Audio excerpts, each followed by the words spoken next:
Wake that ass up. Early in the morning. The Breakfast Club.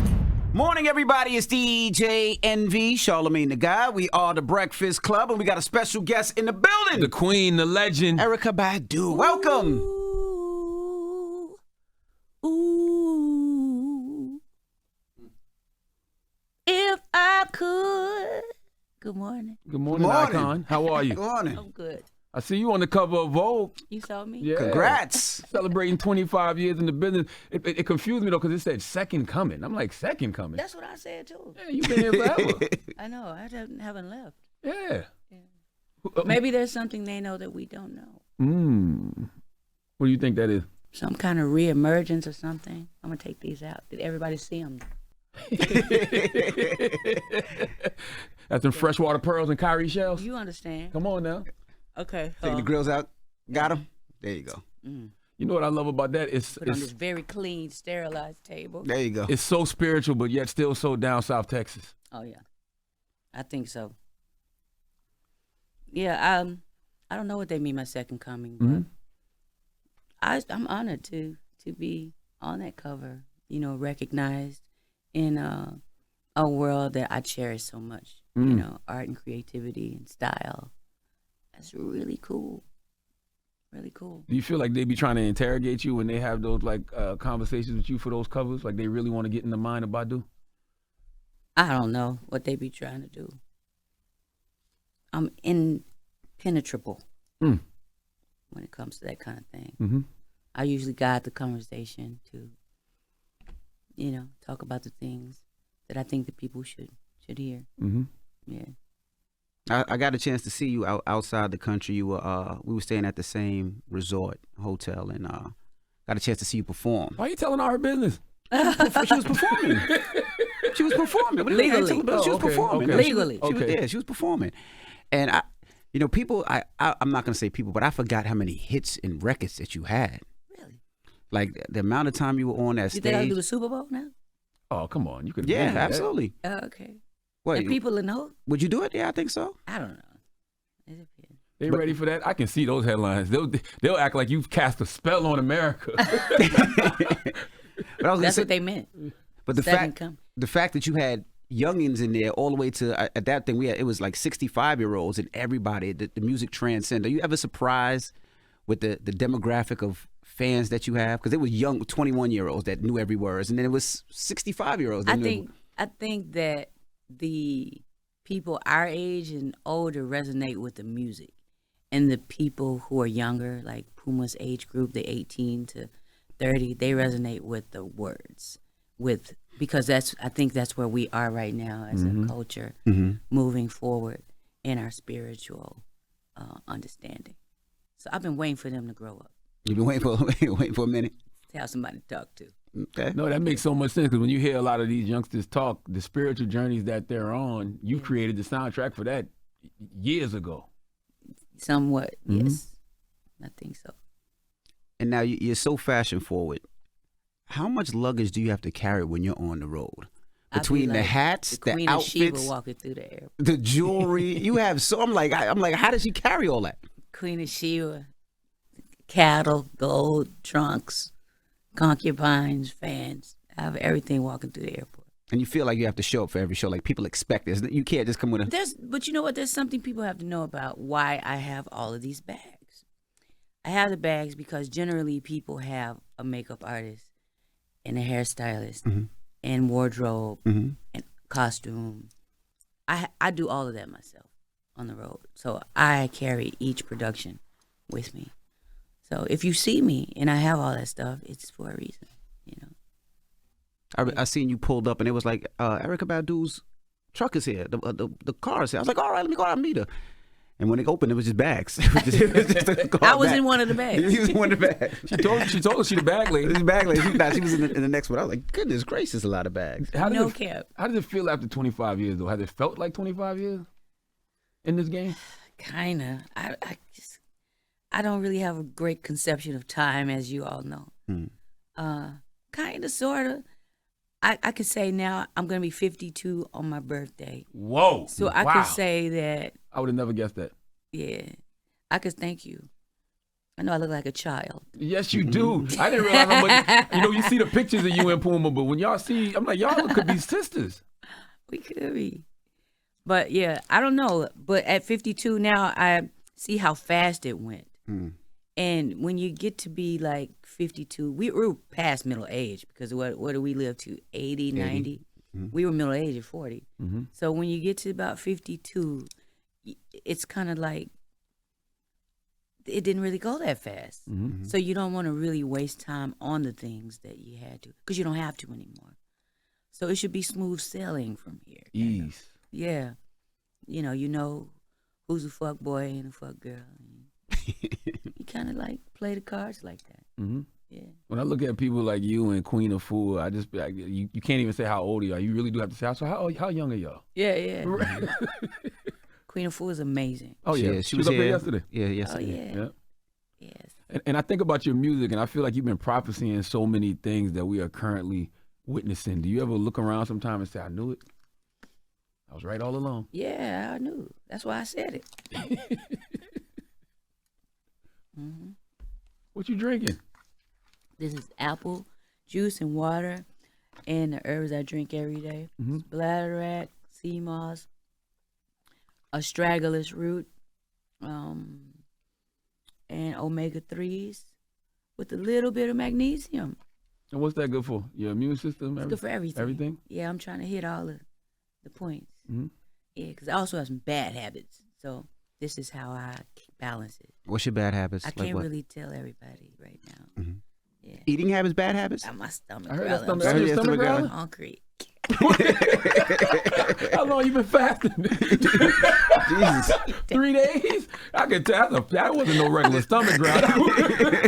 It just wants to be a part of the interview. Yeah. It's like you lying. That is not what we did. Now, Yeah. how often do you fast or detox if you do? Every Friday. Every Friday. Yeah. So Friday to Monday you fast? No, just every Friday. Friday 12 to 12 noon, midnight to 6 p.m. Why Friday? I just picked a day, that I thought I could remember and handle, and I've been doing it for years. Yeah. What gives you the most purpose nowadays? Is it music? Is it performing? Is it being a doula? Is it being a mom? Like, what is it?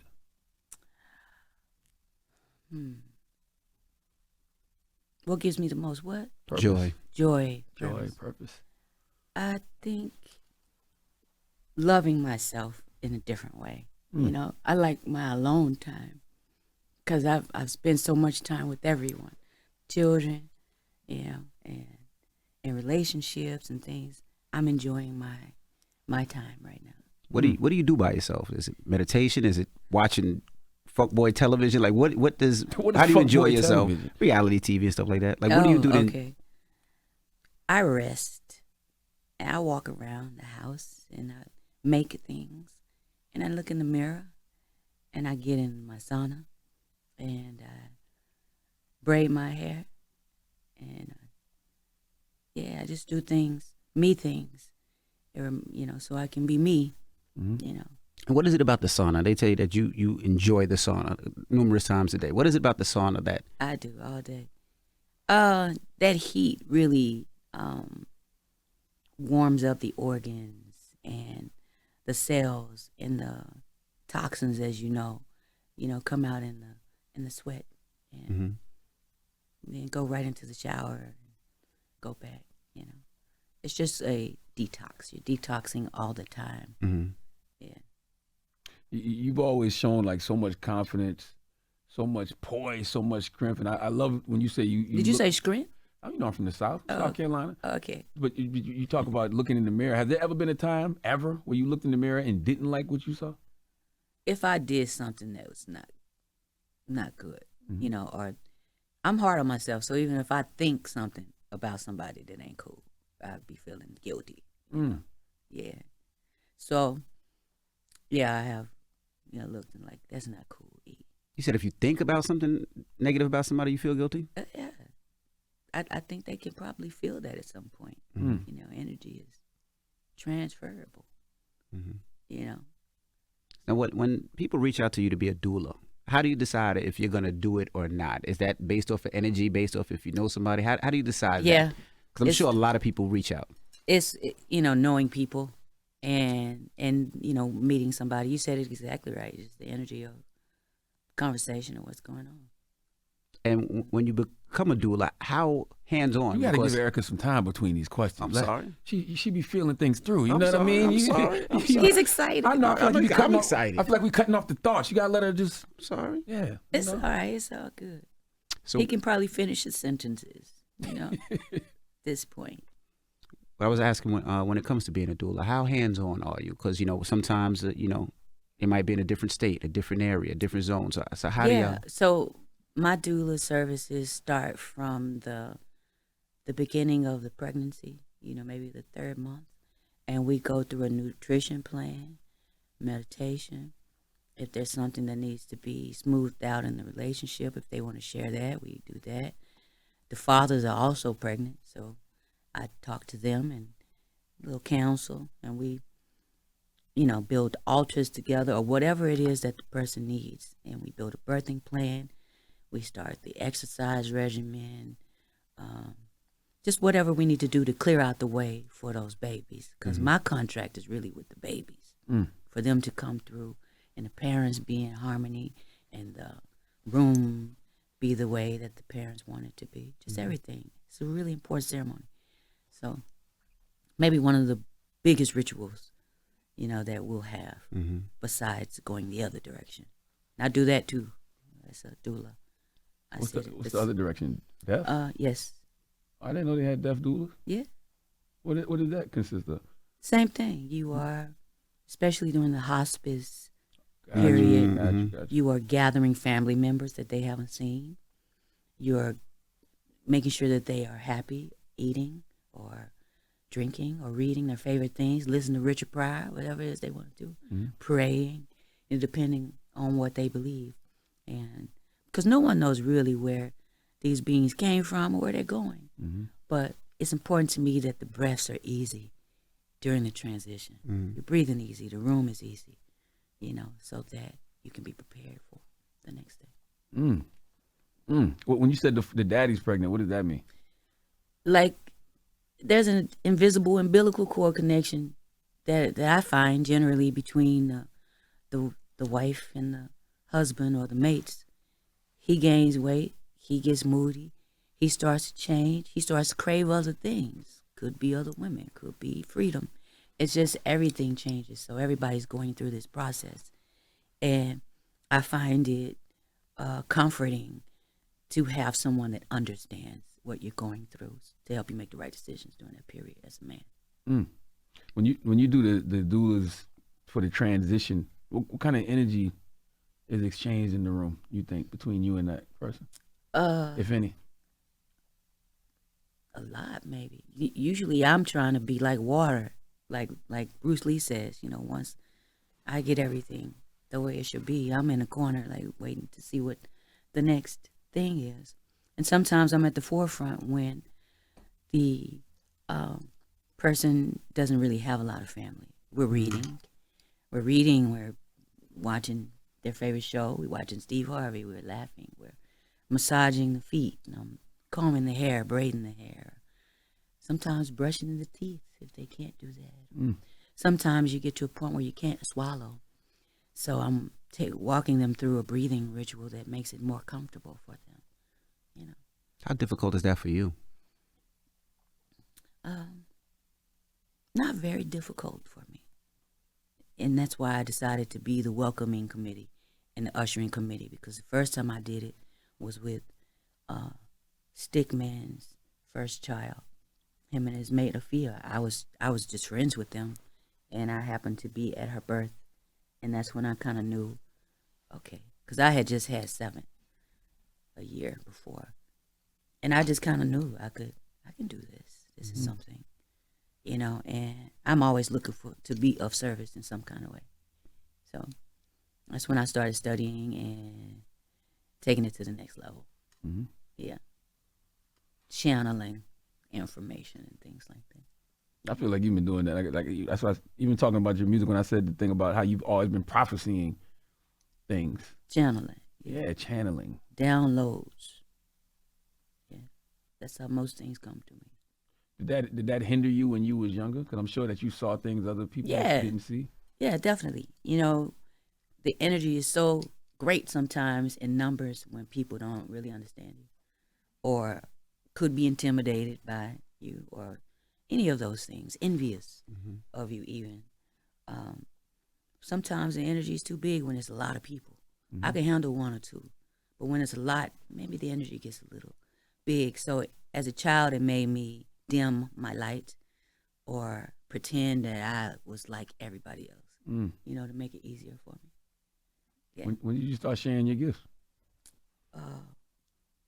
I always did, but around groups of people, it's easier to just kind of blend in a little bit. And I don't find that a bad thing to do, especially if you're aware of it. Yeah. Importance of family. You know, one thing, dealing with all these artists and meeting all these artists, you see who's close with their family, and then you see who's really close with their family, right? Right. And I seen you around your sister, your daughter, your mother, your whole family. Yeah. How important is that? Because you seem like you have them around a lot. That's what I do it for. I do it all this for them. I don't really need nothing. I just like collecting shit, you know. It's for them, you know. And they would do it for me. Each of them, you know. So we all travel together. We've been all working together for the last 26 years. My grandmothers were my accountant and publicist. Oh, wow. At a point. They passed on now. My mom was the governess of my house, the caregiver for my children. My sister sang back up with me for 10 years, and now she is my partner in my company. My best friend out there called Chris, we've been friends since we were in high school. He is my partner in my merch company. Yeah, it's just so Big Mike, you know. I keep the same people because it's easy, you know. We trust each other, and they look out for me. If I'm doing it's good to have like an asshole checker, and your family, your family's not scared of you, really, Right. You know. So Who's the asshole check out of everybody you name? my mama, yeah, she'll quickly. No, that's not it. Yeah. Do you listen when she usually does, or take some time? It's sometimes some pushback depends on, you know, if I haven't got it yet, what she's saying. She's usually always right. I love the quote about your mom. My mother was an improvement on her mother's design. Right. So I'm sure Puma is an improvement on Yeah. her mother's design as well. Yeah. I think what I see in a lot of parents, mother-daughter relationships, is the mother doesn't realize that you still have the opportunity you're still growing. It's not over for you. If you have a daughter, you still have to keep going, you know, and the things that, you know, you didn't learn before, you will get to learn them through your kid. And that's how I see it going. You know, and sometimes when you don't know that, it makes it difficult for both people. Because when the roles aren't really played to the best that they can be played, then that's when conflict arises to me. Now you got your own line of cannabis Yes. coming out with Berner. Yes. How did you and Berner hook up, and how did that come about? I believe Berner reached out years ago, and I just wasn't ready to do that yet. But he reached back out, and I said, I think it's cool. It's time to do that. And I noticed that there was no area in the cannabinoid world where women were being focused on. So my focus in cannabinoids is women's studies in the body, in childbirth, in meditation and religious studies and spirituality, casually, mothers, everyday people, and building a product line around their needs. Yeah. Is it flour? Is it edibles? Is it Yes. what is it? A little Both. bit of everything? Flour, edibles, creams, sprays. We're also doing mushrooms, mushroom teas, a daytime tea and a nighttime psychedelic tea. Oh, I need some of that. I need some of that plant-based medicine So right there. so break. I've never had a mushroom in my life. So break down the feeling of the psychedelic, because I'm sure there's some people that have never experienced that as well. It might be a little different for everybody, but for me, It's ritual work for me. I never do it like in a group, hanging out with people. It's something that I do alone. I do that in my alone time. And with the mushrooms, that plant medicine pretty much allows you to see the things that you block out. You know, the traumas that you've blocked out come to the surface, and you're able to see them. There's not necessarily a solution-based medicine, but it is definitely a 5D look at yourself completely. Some people would say, why? Like, why do I want that trauma in full face if I'm trying to run from it? Why do I want it? Why do I want to face it? You're not supposed to run from Well, that means that you don't want that right now. Mm-hmm. You know, I think plant medicine finds people. You know, it finds people, it finds you. You know, you've heard about it, you read about it, and you keep seeing it. Then there you go. Maybe. That's how I feel about ayahuasca. Yeah. For whatever reason, I keep running from shrooms. Yeah. Like, but ayahuasca, I'm all in. I've been talking to a shaman. Like, I'm going to do it. Like, and I feel like I got to do it this year. Yes, I understand that, because mushrooms is generally not a shaman-based thing. You know, the heroic dose of a 5-gram mushroom intake kind of takes you to a place where ayahuasca does. You know, it releases the same amount of DMT.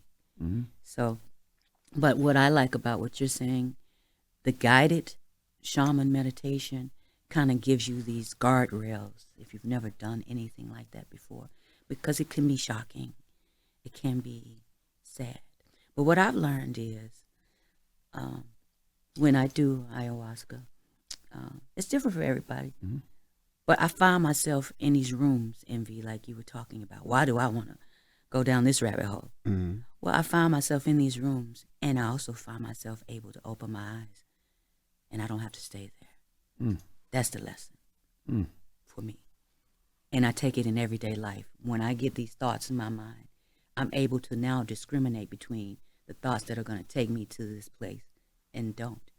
And because of the experience I had with, they call ayahuasca grandmother, with grandmother, who told me, well, you don't have to stay in the room. You know, you balled up in the corner in there. Mm-hmm.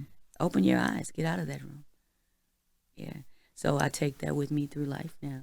And people get different things. That's what I got, you know, from my experiences. Discriminating between thoughts that evolve you and thoughts that do not. Everybody I know that's done it, the one constant I hear is they all say they saw God in some way, shape, or form. Like, I know, like, my man Neil Brennan was an atheist, did not believe in God at all. He said he did ayahuasca, and he said he saw God. And they all describe it as either a light or a feminine energy. Grandmother. That's what they call it. It is like your highest self and protector is what it feels like. It's like one thing, like a being that you can trust more than anyone. And I would describe that as God too. You know, non-judgmental. Yeah. And don't help you, you know, when you're going through these hard things during the ceremony. There's no help. You know, you got to man up. You know, you got to see what you're made of during these times. And I think that is what God is all about to me, too, so I agree. I'm not clairvoyant like that. I don't see things, but I definitely feel them. Really? Yeah. I feel like we can visibly see your third eye. Mine? Yeah. You might can see it, but I don't visibly see any. I just feel things. My clairs are clairaudience and clairsentience, you know, feelings and thoughts and words. But seeing stuff, I don't see that. Oh, but okay, I get it. But you feel it, though. I do feel it. Got you. Mm-hmm. Got you. Yeah. How many times have you done? I've had 4 ceremonies, 5 ceremonies. All in the same place, different places? Different places. I wanted to do it in this indigenous place, so Me South too. America is where I go to do it. Sao Paulo. Like when I have a show there, then I make sure that I make time for the healing work. How long does it take? What's the process procedure? It's an 8-hour journey. Really? Yeah. I can't wait. I really can't wait. I can't wait for you. No, I can't wait. It's gonna help. definitely. And I still feel some of the effects from an ayahuasca ceremony I've done 2 years ago or something. You know, Really? I'm still getting downloads of, oh, that's what that meant. That's what this is. That's why I saw this person, or that's why I feel that person. Yeah. How often do you share that information with the public? I've never. This is the first time. Oh wow. Wow. No, I'm not talking about the information of you doing it, but the information, the downloads you get from doing it.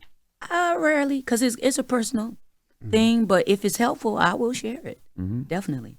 I think I'm more vocal now about this world, this 5D world, right now than ever, because I think that everyone is receptive to it, you know, so I feel, you know, more comfortable talking about it. You think because everybody feels that we're fully aware something else is going on. Like this is all a mirage. There's something else after this. I feel like during COVID and after COVID, it's like the curtain got pulled back. Yeah, well, that COVID was part of that thing. They say that we're moving into the age of Aquarius from the age of Pisces. And the age of Pisces was the age of, according to the theory of astronomy, the age of I believe. Now we're moving into the age of I know, which is, it's the age of technology, where you don't have to guess. You can see. The Matrix. You can get downloads of things really quickly. So we've moved into that age together, and our children were born in this age. So, yes, we're in a different time, a different place. How much do you think technology helps or hurts? Because you use technology a lot. I do. Yeah, I'm definitely an analog girl in a digital world, so I got to use it. How much do I think it helps? Helps or hurts? I don't know. I see it as like I see any other entity or person. There's good and bad in it, and you use it. You know, how you use it determines whether it's good or bad. Yeah. Because I feel like they can take things that are just pure and turn it into something else. Like I saw that when you and Puma posted y'all picture together. Yeah. We just have fun all the time. And Puma's collabing with a pants brand, a really cute pants brand. We do this all the time. But I don't know. People just, you know, I think people just kind of don't have enough to do. You know what I mean? Have enough shit to do. But, you know, you going to stop doing the shit you're doing to interrupt the shit I'm doing. You know, you don't have enough to do. And that's how I look at it. But it's okay. It's cool. And we count on it, you know. It helps us sell the product. You know, it's free publicity. How do you deal with Puma dating, if she's dating? How do you deal with that? She is. How do you deal with that? I really, really like her mate. Okay.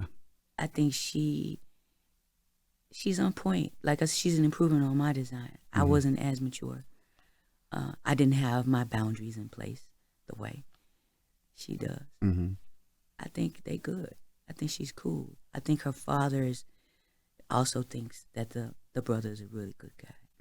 So she's good. You know, she has so much to do, and I think each step of the way she's making sure that she's paying attention. Yeah, she's definitely an improvement on my design for sure. I was gonna ask, you know, how did you move around a pandemic? Meaning, they wanted everybody to do certain requirements to get in certain buildings, and I know how you are about your herbs and what you drink and what you put in your body. So, yeah. And then you look now, a couple of years later, you see so many problems with people, right? People having heart attacks like crazy. People are passing away like crazy, and nobody knows the reason why. So how did you move around during the pandemic? I really didn't go to many places. You know, I am the first social distancer. It was based on my concept. But yeah, I don't really go places and stuff anyway, so it was beautiful to me. And when I would go somewhere, I would forget that, oh, we have to wear a mask. We're in this world, because I usually be in my world. You know, I create a world inside of my space, and it's just always been that way for me. So I didn't move around too much. Do you stay away from people because you are such a sponge for energy, like because you feel so much? Probably. I'm I'm figuring that out. Why I do that. Even now, like even Why I stay away from yeah, people. I'm saying you're still figuring it out. Why? Yeah. Mhm. Yeah. I'm sure there's more. You know, I've peeled back a couple of layers. Some more layers to peel back. Yeah. I can't ever imagine a time where Erykah Badu did not know who she was. I do know who I am. Mm-hmm. That's why I know I don't know things. Ooh, word. The man that knows something Knows nothing. knows that he knows nothing. Mm-hmm. That's all on and on. Mm-hmm. Yeah. So I know I didn't know shit then. Yeah. Did you always know you So was a much to healer? learn. Oh, I'm sorry. Yes. Yes, kind of. Kind of, sort of. Yeah. Since at what age? 9, 10, something like that. That early? Yeah. And how did you know? The way people respond and animals and things.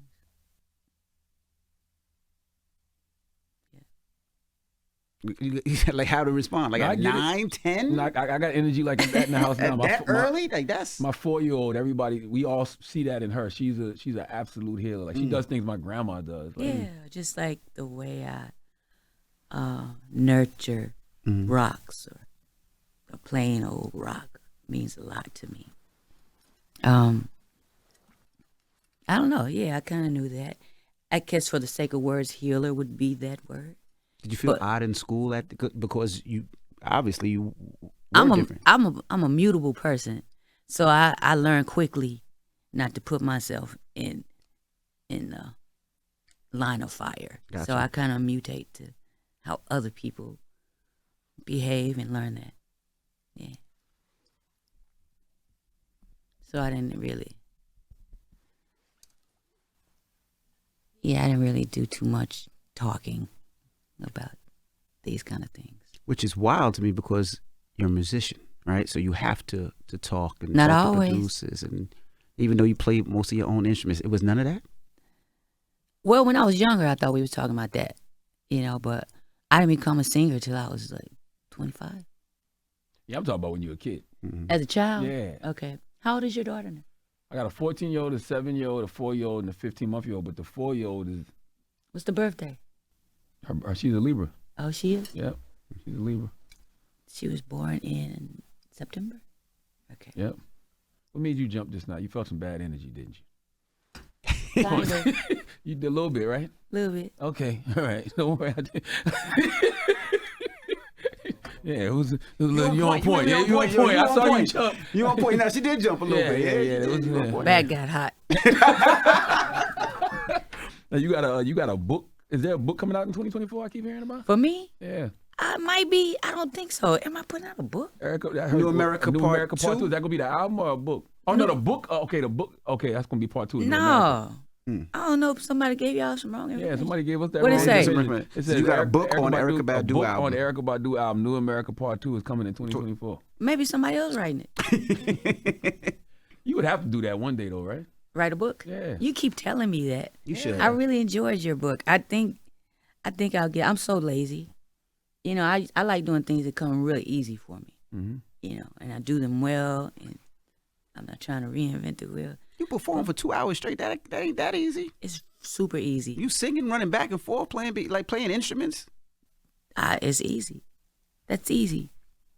Like this is easy for you. Mm-hmm. That's what I think people should focus on.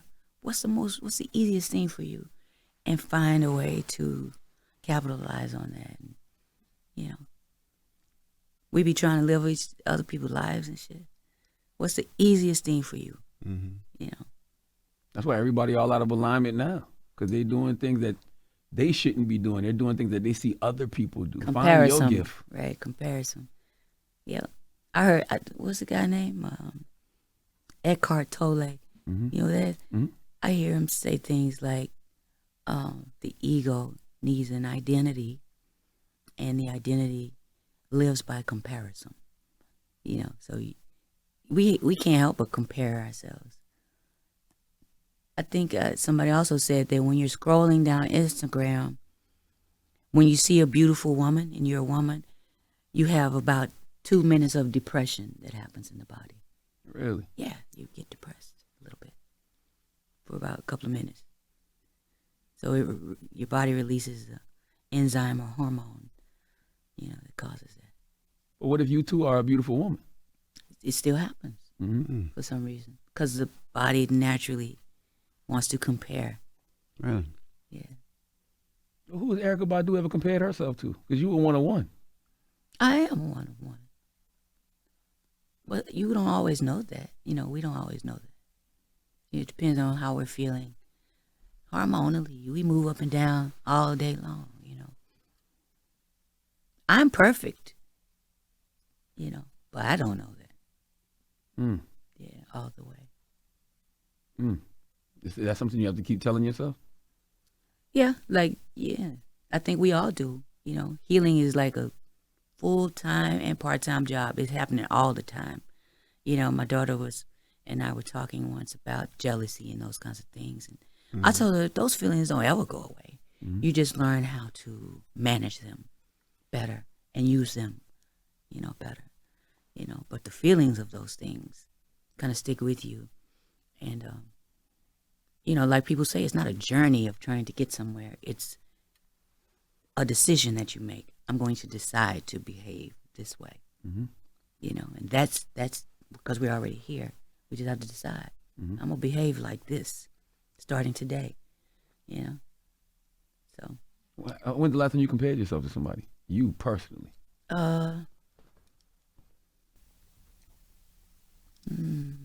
Compared. Maybe. No. In that kind of way. On Instagram, I'm looking down the thing and you see somebody's body that's cute or something. You compare that, because none of us think we're perfect. I told y'all during window seat, I didn't think I had a great body, but I learned that I did from the responses. Can you imagine if they had social media back then? Can you imagine? Yeah. Yeah, when I see somebody, with an ideal body that I think I should have, I'll compare that in my mind. What is an ideal body, though? To me, it's athletic body. That's what I like, because that's what I've always had. And as gravity comes in, it's not the same anymore. It was athletic. Now it's athletic. Yeah. You had the young boys going crazy last year, though, when you was twerking on stage. Who was that with? Was that with Megan? You was twerking on somebody's stage. That was terrible. He said that was terrible. On purpose. I be trying to do terrible things and then people say it's great. That scares me. That really scares me because it's great. What do you mean? I don't believe you. Yeah, because I be trying to clown and shit. So how did that impact you with your art? What? Like you said you be trying to do things terribly. Do you ever create terrible art on purpose just to test somebody in the studio? Let me see if they tell me. I wouldn't say terrible art, but like not putting a lot of effort into something, and then people say it's great. That's when you know, okay, this is not me, because I personally didn't put a lot of work into that thing. Yeah. Well, what if your 5 is somebody else's 10? What? What if your 5 is somebody else's 10? It's possible, because we're not the same. Yeah, none of us are the same. So you do it to be bad, not to be good. No, see, y'all taking it too far. No, I'm just saying, at some point when I'm just doing something, like I write a song over some music, and then I don't think this is it. And then people will go, that's great, that's great. I just don't believe it, because it's not great to me. So, that's what I mean. I want to tell you one of these questions that one of our producers wrote on this list, just because I think it's a hilarious question. What, number 11? Yes. Read it. You read it. Number 11. I don't know why I'm reading it, but I thought it was funny, too. I think it's hilarious. Okay. They said, you still selling your pussy in the bottle? It's in a box. It's in a box? In a box. I am. Whenever incense, need be. It was incense, yes. Incense, yeah. Whenever need be, I do. How are you with your mate? Are you joking? Does your mate ever know when you crack a joke and you're being sarcastic? I don't think so. I don't know. It's always like he doesn't know if you're joking or not. We can say mates. We can go across the board, in time. You have to have the same sense of humor with somebody for them to understand that you're joking. Because there are few people that we don't have the same sense of humor, so they don't never know when I'm joking. You know, I have a super morbid, dark sense of humor. You know, I laugh at shit that people not supposed to laugh at. Word. Yeah. So some people know when I'm joking, some people don't. So you have to have that real connection because you gonna laugh and they're gonna look at you like you crazy. I really like having the same sense of humor and music taste. You know, and everything else can expand. As long as you're working on yourself, we can have that, and that's enough for me. Mm-hmm. Because, you know, as you're growing, we got to be listening to music. And we're going to be joking. Mm-hmm. Those are the constant things. Mm-hmm. So I like having those two things in common with someone. And I don't like nobody making me question myself. That's right. You know what I'm saying? Mm-hmm. I'm like, damn, am I fucked up for laughing at that? Right. Yes. I think we laugh at the same thing. And we get in trouble for it, too. Absolutely. All the time. It should be funny, though. All the time. I can't look at him most of the time because we just start laughing at stupidish and we usually get in trouble. Yeah. All the time. People always tell me it's too soon. Is it though? It's too soon. Yes, sometimes. What is time? I don't know. You know? Yeah, what I right. mean? So what, tomorrow? Don't Like, hit them with what is time. that's how I be feeling. Like, what do you mean too soon? Like, Yeah. And most of the time, we're not laughing at the situation. We're laughing at the absurdity. It's just heyoka. Heyoka is a term coined by Native American tribes, like the Sioux tribe, for example. The reason I'm Heyoka. laughing now is because we had, don't worry, I'll tell you. You talking about heyoka? No. Oh. We had a co-host today that was talking about Native Americans and Indian people. Man, shut up. And she Don't just even- used no, a that's- term we that say was we tell so that one wild. off. We say that Yeah, off. we tell air. you tell off mic. But Tell go me ahead. in a minute. No, we tell you mic. Oh, later. Okay. Heyoka is a term that describes a character in the village who does everything backwards. He rides the horse backwards.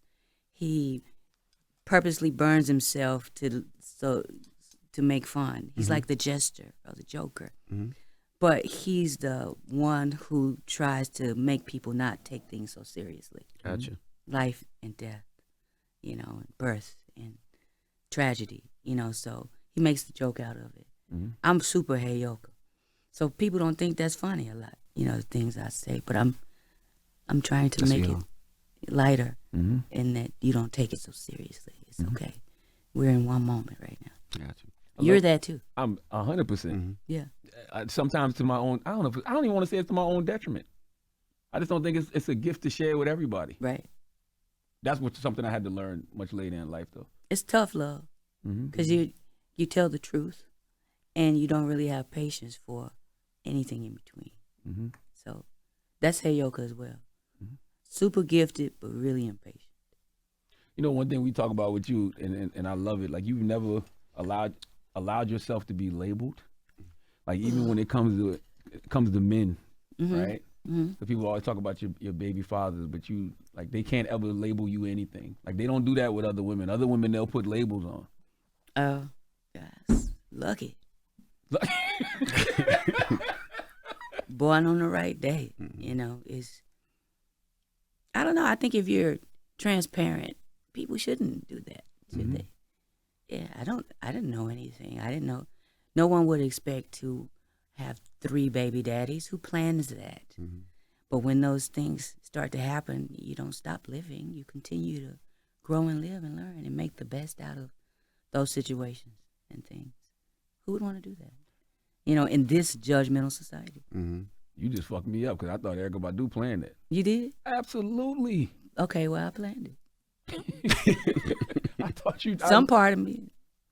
It's got to be right. Yeah. No. Let's be transparent. You know, for my sisters out there, we fall in love. You know, love is a chemical thing. We fall in love. Really, I think God make us fall in love just long enough to get pregnant, so that we could go ahead and procreate, keep the race going, and then that dies down, and then everything else is on you. Depending on your culture, next step is marriage, or the next step is another mate. The next step is whatever. In our culture, the next step is supposed to be marriage. And it doesn't fit everybody. That doesn't fit me, you know. And marriage is in this country a culture. It's a culture. You're supposed to do a certain thing. So because we're all individual beings, everybody does not have relationship skills. Everybody does not know how to be a mate. And We did you- try, but we're not taught that. That's something that we're not taught how to do. It's a whole culture built around it, but we don't even know how to do it. It's the most important thing. Mm. Yeah. When Is did that you? When did you realize? I don't have those skills. You know you're not built for relationships. Not that kind. Mm-hmm. Not yet. Mm-hmm. Anyway, I noticed that I didn't have relationship skills when the rules of those engaging skills is the man is the giver and the woman is the receiver. My body is not built that way. I like to polyurethane and climb trees and have cars and work and I'm ambitious for my family. I am the breadwinner of my whole entire clan, my family. I'm the franchise. So that doesn't really work for the culture of marriage that we have been taught. It could be another kind of thing it could work for. But this culture that has been instilled in our minds doesn't work for that. And women who do have those kinds of desires and things are deemed too masculine, too ambitious, too that. You want to be a man. What do you mean? I just want to be Erykah. But it's changed a lot. Yeah. It has to a certain extent, but not in that area. Because if you want to be chosen for a mate, you really have to understand the culture of partnerships. There's a culture. Word. And you have to be willing to work. That's why they call it hard work. You know it. They call it work because it's not a natural thing for us. It's not it doesn't come natural for us to do some of those things that the culture of relationships require. That's why we gotta work hard and make mistakes, and I accidentally did this or that because it's hard work. It's so wild because I think people look at, when they think of you, they think of Erykah is the woman that does what she wants to do and necessarily doesn't want to be in a long-term relationship. They look at Erykah as like, this is what I want, and then I'm on to the next because that's how I am. I'm a free being, and that's how I feel. I don't think anybody would ever thought that that's what The you would've free wanted being it. part is right. I am very open. My heart is very open to new relationships. It's open. I don't carry the fear and hate from the last one into it because it's something else. So I'm not a planner as much. That's how I also know that I'm not suited for the culture of relationships because it requires all these plans and things, I am suited for the culture of entertainment, though. I can do that very well. I know all the ins and outs of that, and I've spent most of my adult life honing that energy and not giving a lot of time to the other part. So you wouldn't necessarily want to work on the relationship part. It just wasn't in you at the time. No, I didn't want to at that time. I just felt like if it didn't fit, I ain't doing that. It doesn't work. So you could let go so easy, I guess, because I have to work afterwards. The letting go part may be easy, but the work is the missing the people, and you create these bonds together, and it's very difficult. But I like to do that in private.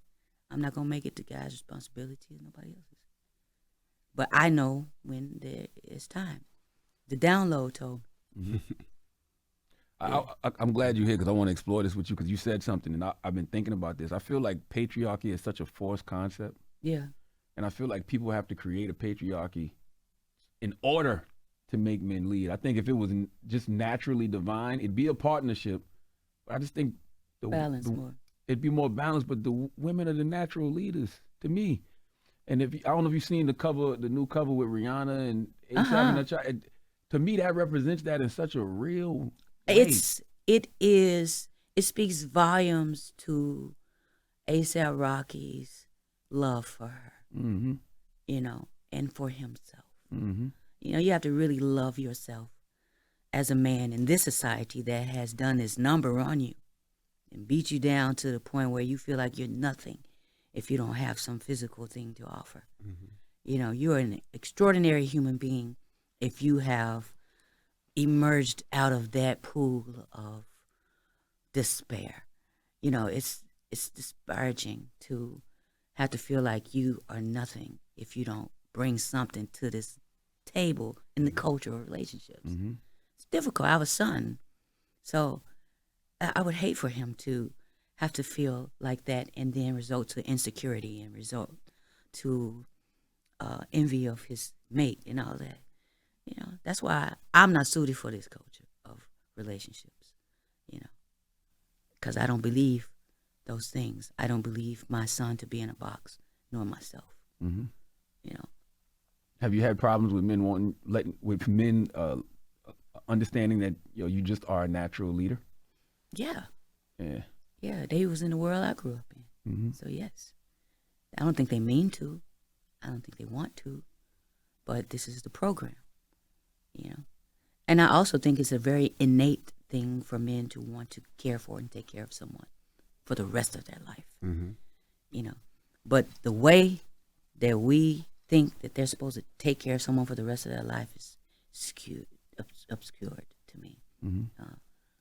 Can't expect somebody to be the strongest person and never cry, carry you across the railroad track, and that's a human being too, you know. So, and they feel like failures a lot when they don't do those things and can't do those things, and they feel like inadequate beings when the woman makes $70 more than they do, Mm-hmm. or something like that. To me, submission is a very important thing in the relationship. And I think the person that submits should be submitting to the person with the mission, not a stronger person or the male person or the female. Whoever has the mission, and it works for the family, you know.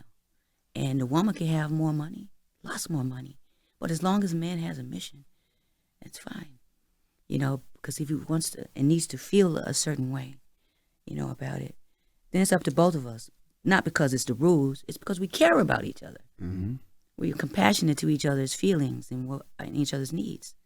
I know what you want and what you're trying to do. And there's no way I would poke at that or put you down because of it, like what you said earlier. Mm-hmm. Make you feel bad because your humor is dark. Mm-hmm. Would you have a problem submitting to somebody? Not at all. And that, no? No, I do. When there's a mission, you know, that's what submitting is about. But if someone expects you to be submissive in the culture, what the culture describes as submission is cooking and cleaning and bearing and doing all those things. I do all of those things too. But that's not all I do, and only all I do. So. And you do it because you want to, not because. I do it because it's my responsibility. Okay. You know, it's my responsibility. I agreed to do those things. Yeah. That's why I do them. The only time I've ever seen you like really push back on double standards that exist is when they would age shaming you. I think it's so weird. I mean, it is. It's like Erykah Badu, 52, goes to the store. But if we're talking about you, Charlamagne, there's nothing in sight with your age. Mm-hmm. And that's just that's part of the culture. Mm-hmm. It's the part of the patriarchal culture. They don't see it as age shaming. They feel like they are letting us know, letting the rest of the people know. You know, they're not saying you look good for your age. They're just saying you've aged. Mm-hmm. And I don't know what that means. Mm-hmm. You know, still. Mm-hmm. Yeah. And they do that even with who you might choose to date, because you can be with Young Miami. Yeah. It's no problem. Yeah. Erykah with a young boy is, what is she doing? Yeah, it's just like that. It's because we're not supposed to. We're supposed to be some pussy. Y'all can beep that out. But that's what we're supposed to be. Mm-hmm. And if that's all you're supposed to be, then they got to put an age on it. You know? Mm-hmm. It's old pussy. Well, treat it like It's cognac. new pussy. Treat it like wine. It's seasoned. It's better when it's seasoned. Well, we know that. Yeah, we know that. But, you know, it's just weird how the world is set up because I don't see it. And I'm not programmable when it comes to that part. Mm-hmm. You know, I'm not a nonconformist. I'm not a feminist. Mm-hmm. You know, I'm just awake. Mm-hmm. I can see. Awake, not woke. There's a difference. Both. I hate woke. I think woke people need to get some sleep. Because they're using woke as something to compare themselves to somebody else who doesn't know as much as they. That's not what woke is. Me and Georgia talked about woke the other day. What woke is keeping your antenna up and paying attention to the things that are going along, or going on in your life, inside your body and outside.